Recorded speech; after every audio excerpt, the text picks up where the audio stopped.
La ascensión de nuestro Señor. La inefable sucesión de los misterios del hombre Dios está a punto de recibir su último complemento.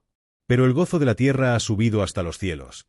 Las jerarquías angélicas se disponen a recibir al jefe que les fue prometido, y sus príncipes están esperando a las puertas, prestos a levantarlas cuando resuene la señal de la llegada del triunfador.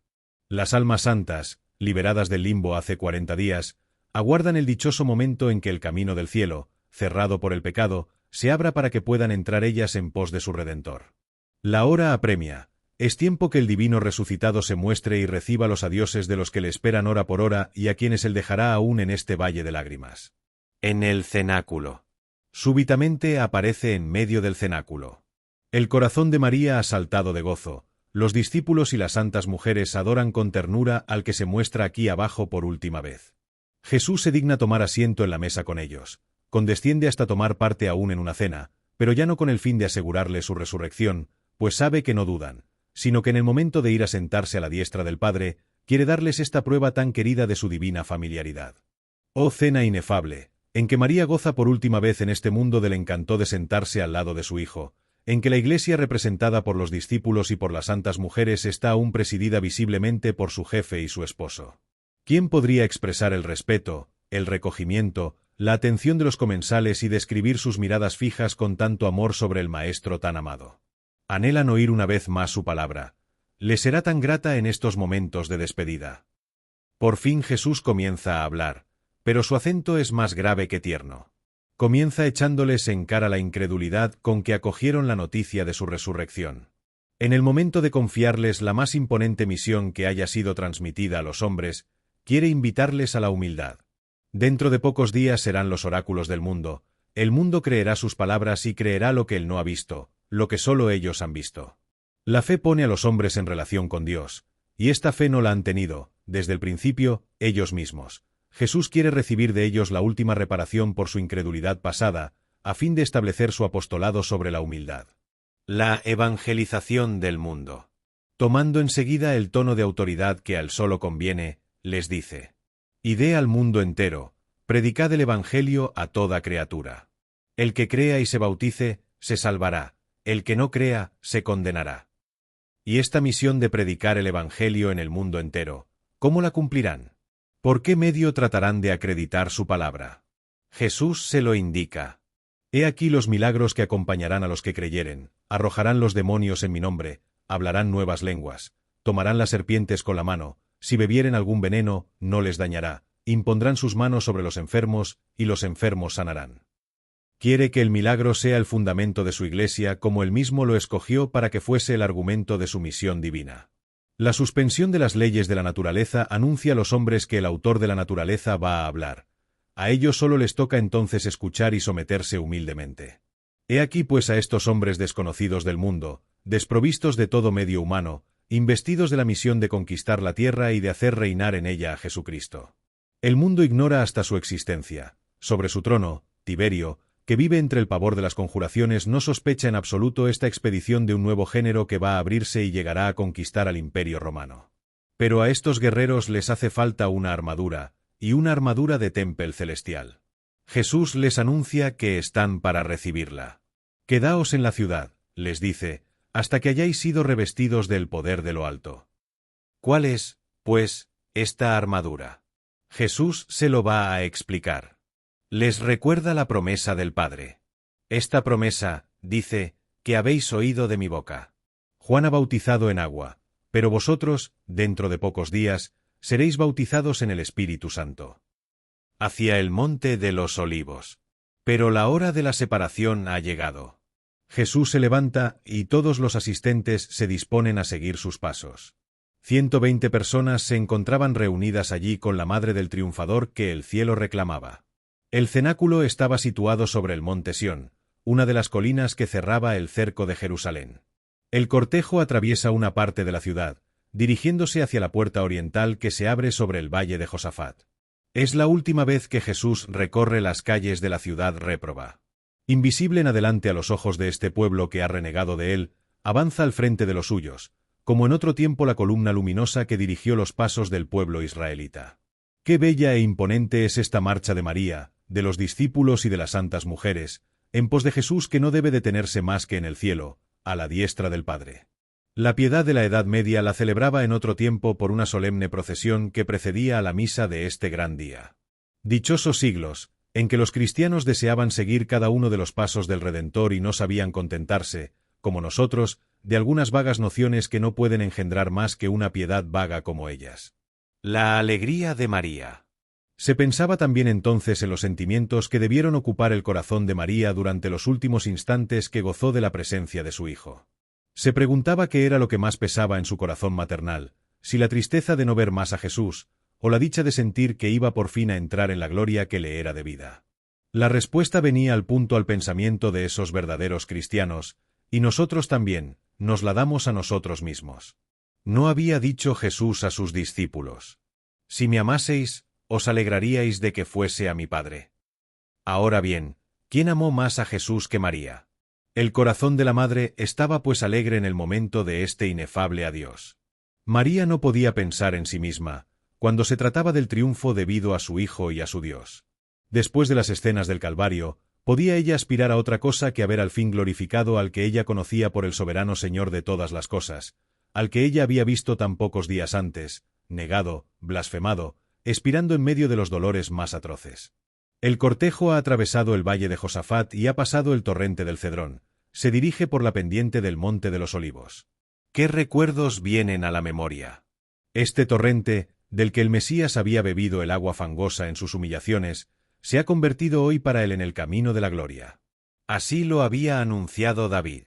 Se deja a la izquierda el huerto que fue testigo de la agonía, la gruta en que fue presentado a Jesús y aceptado por él el cáliz de todas las expiaciones del mundo. Después de haber franqueado un espacio que San Lucas calcula como el que les era permitido recorrer a los judíos en día de sábado, se llega al terreno de Betania, a esta aldea en que Jesús buscaba la hospitalidad de Lázaro y de sus hermanas. Desde este rincón del Monte de los Olivos se dominaba Jerusalén, que aparecía majestuosa con su templo y sus palacios. Esta vista emocionó a los discípulos. La patria terrestre hace aún palpitar el corazón de estos hombres. Por un momento olvidan la maldición pronunciada sobre la ingrata ciudad de David, y parecen no acordarse ya de que Jesús acaba de hacerles ciudadanos y conquistadores del mundo entero. El delirio de la grandeza mundana de Jerusalén les ha seducido de repente y osan preguntar a Jesús su Maestro: Señor, ¿es este el momento en que establecerás el reino de Israel? Jesús responde a esta pregunta indiscreta: No os pertenece saber los tiempos y los momentos que el Padre ha reservado a su poder. Estas palabras no quitaban la esperanza de que Jerusalén fuese un día reedificada por Israel convertido al cristianismo, pues este restablecimiento de la ciudad de David no debía tener lugar más que al fin de los tiempos, y no era conveniente que el Salvador diese a conocer el secreto divino. La conversión del mundo pagano, la fundación de la Iglesia, era lo que debía preocupar a los discípulos. Jesús les lleva inmediatamente a la misión que les dio momentos antes. Vais a recibir, les dice, el poder del Espíritu Santo que descenderá sobre vosotros y seréis mis testigos en Jerusalén, en toda la Judea y Samaria y hasta los confines de la tierra. La ascensión al cielo. Según una tradición que remonta a los primeros siglos del cristianismo, era el mediodía la hora en que Jesús fue elevado sobre la cruz cuando, dirigiendo sobre la concurrencia una mirada de ternura que debió detenerse con complacencia filial sobre María, elevó las manos y les bendijo a todos. En este momento sus pies se desprendieron de la tierra y se elevó al cielo. Los asistentes le seguían con la mirada, pero pronto entró en una nube que le ocultó a sus ojos. Los discípulos tenían aún los ojos fijos en el cielo, cuando, de repente, dos ángeles vestidos de blanco se presentaron ante ellos y les dijeron: Varones de Galilea, ¿por qué estáis mirando al cielo? Ese Jesús que os ha dejado para elevarse al cielo vendrá un día de la misma manera que le habéis visto subir. Del mismo modo que el Salvador ha subido, debe el juez descender un día. Todo el futuro de la Iglesia está comprendido en estos dos términos. Nosotros vivimos ahora bajo el régimen del Salvador, pues nos ha dicho que el Hijo del Hombre no ha venido para juzgar al mundo, sino para que el mundo sea por él salvado. Y con este fin misericordioso los discípulos acaban de recibir la misión de ir por toda la tierra y de convidar a los hombres a la salvación, mientras tienen tiempo. Qué inmensa es la tarea que Jesús les ha confiado, y en el momento en que van a dar comienzo a ella Jesús les abandona. Les es preciso descender solos del Monte de los Olivos de donde ha partido él para el cielo. Su corazón, sin embargo, no está triste. Tienen con ellos a María, y la generosidad de esta madre incomparable se comunica a sus almas. Aman a su maestro, su dicha en adelante consistirá en pensar que ha entrado en su descanso. Los discípulos entraron de nuevo en Jerusalén llenos de una viva alegría, nos dice San Lucas, expresando por esta sola palabra uno de los caracteres de esta fiesta de la Ascensión, impregnada de una tan dulce melancolía, pero que respira al mismo tiempo más que cualquier otra alegría y el triunfo. Durante su octava, intentaremos penetrar los misterios y presentarla en toda su magnificencia. Hoy nos limitaremos a decir que esta solemnidad es el cumplimiento de todos los misterios del Redentor y que ha consagrado para siempre el jueves de todas las semanas, día tan augusto por la institución de la Santa Eucaristía. Ritos antiguos. Hemos hablado de la procesión solemne por la cual se celebraba, en la Edad Media, la partida de Jesús y de sus discípulos al Monte de los Olivos. Debemos recordar también que en este día se bendecía solemnemente el pan y los frutos nuevos, en memoria de la última comida que el Salvador tomó en el cenáculo. Imitemos la piedad de estos tiempos en que los cristianos tenían a pecho el recoger los menores rasgos de la vida del hombre Dios y de apropiárselos, por decirlo así, reproduciendo en su modo de vivir todas las circunstancias que el Santo Evangelio les revelaba. Jesucristo era verdaderamente amado y adorado en esos tiempos en que los hombres se acordaban sin cesar que es el soberano Señor. Actualmente, es el hombre quien reina con sus peligros y riesgos. Jesucristo es rechazado en lo íntimo de la vida privada. Y por tanto, tiene derecho a ser nuestra preocupación de todos los días y de todas las horas. Los ángeles dijeron a los apóstoles: del mismo modo que le habéis visto subir, así bajará un día. Ojalá le hubiésemos amado y servido durante su ausencia con suficiente diligencia, para que pudiésemos soportar sus miradas cuando aparezca. Misa. La Iglesia romana señala hoy para la estación la Basílica de San Pedro. Es un bello pensamiento el de reunir en tal día la asamblea de fieles alrededor de la tumba de uno de los principales testigos de la ascensión de su Maestro. En esta basílica, como en las iglesias más humildes de la cristiandad, el símbolo litúrgico de la fiesta es el cirio pascual, que vimos brillar en la noche de la resurrección, y que estaba destinado a figurar, por su luz de 40 días, la duración de la estancia del Señor resucitado en medio de los que él se dignó llamar sus hermanos. Las miradas de los fieles reunidos se fijan con complacencia sobre su llama que parece brillar con una luz más viva, a medida que se aproxima el instante en que será apagada. Bendigamos a nuestra Madre la Iglesia, a quien el Espíritu Santo ha inspirado el arte de instruirnos por medio de tantos símbolos, y glorifiquemos al Hijo de Dios que nos ha dicho: yo soy la luz del mundo. El introito anuncia la gran solemnidad por la cual nos congregamos. Está compuesto por las palabras dichas por los ángeles a los apóstoles sobre el Monte de los Olivos. Jesús ha subido a los cielos, pero descenderá un día. Introito. Varones de Galilea, ¿por qué os admiráis mirando el cielo? Aleluya, como le habéis visto ascendiendo al cielo, así vendrá. Aleluya, aleluya, aleluya. Salmo. Todos los pueblos aplaudid con las manos. Cantad a Dios con voces de júbilo. Gloria al Padre.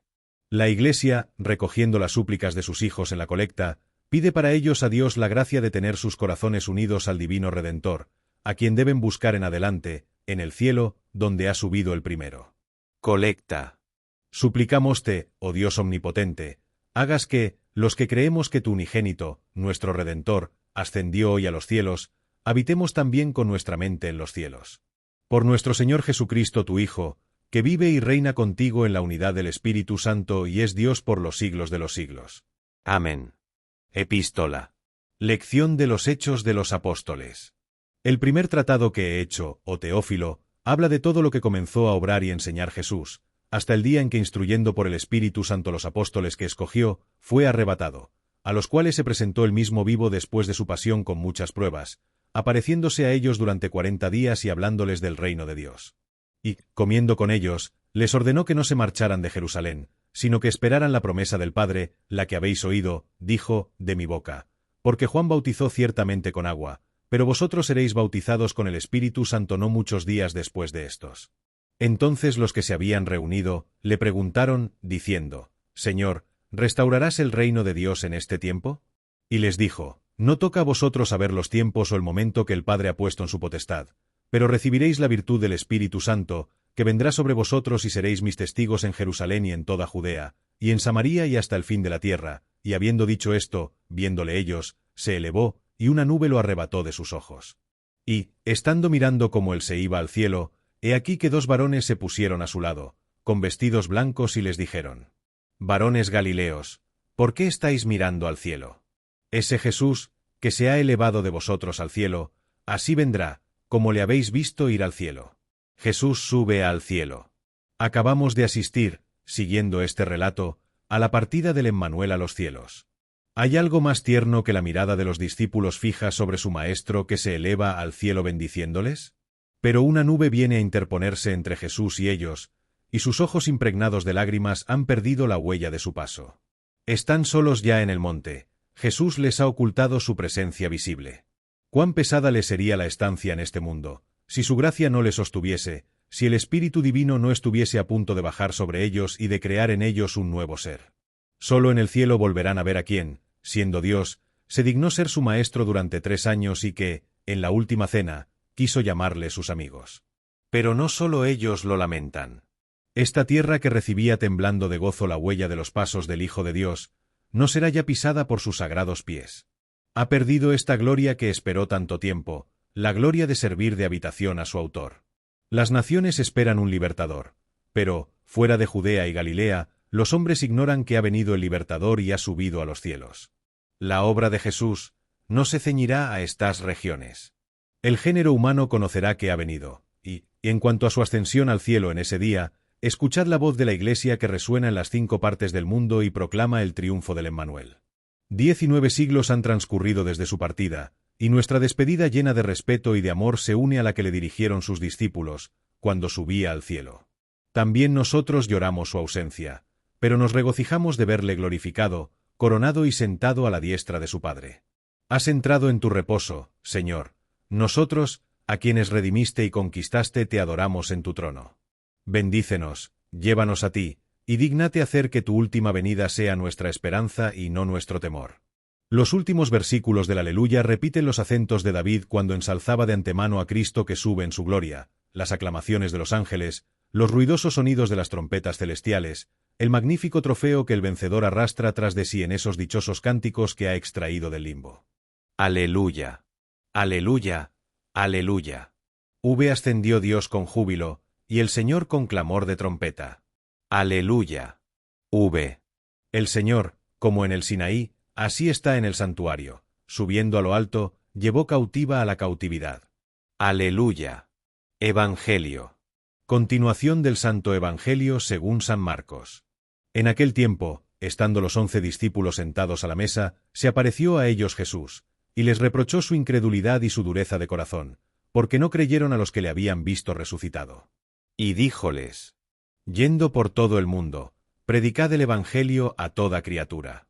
El que creyere y fuere bautizado se salvará, pero el que no creyere se condenará.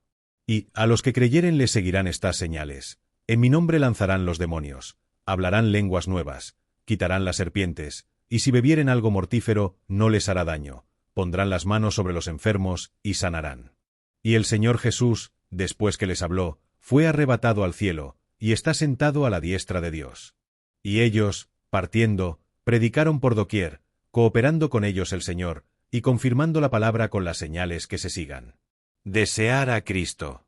Después de haber acabado el diácono estas palabras, un acólito sube al ambón, y apaga el cirio que nos recordaba la presencia de Jesús resucitado.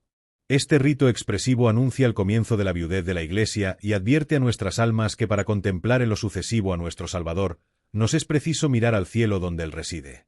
¡Qué rápido ha sido su paso por aquí abajo! ¡Qué degeneraciones se han sucedido! ¿Qué degeneraciones se sucederán aún hasta que se muestre de nuevo?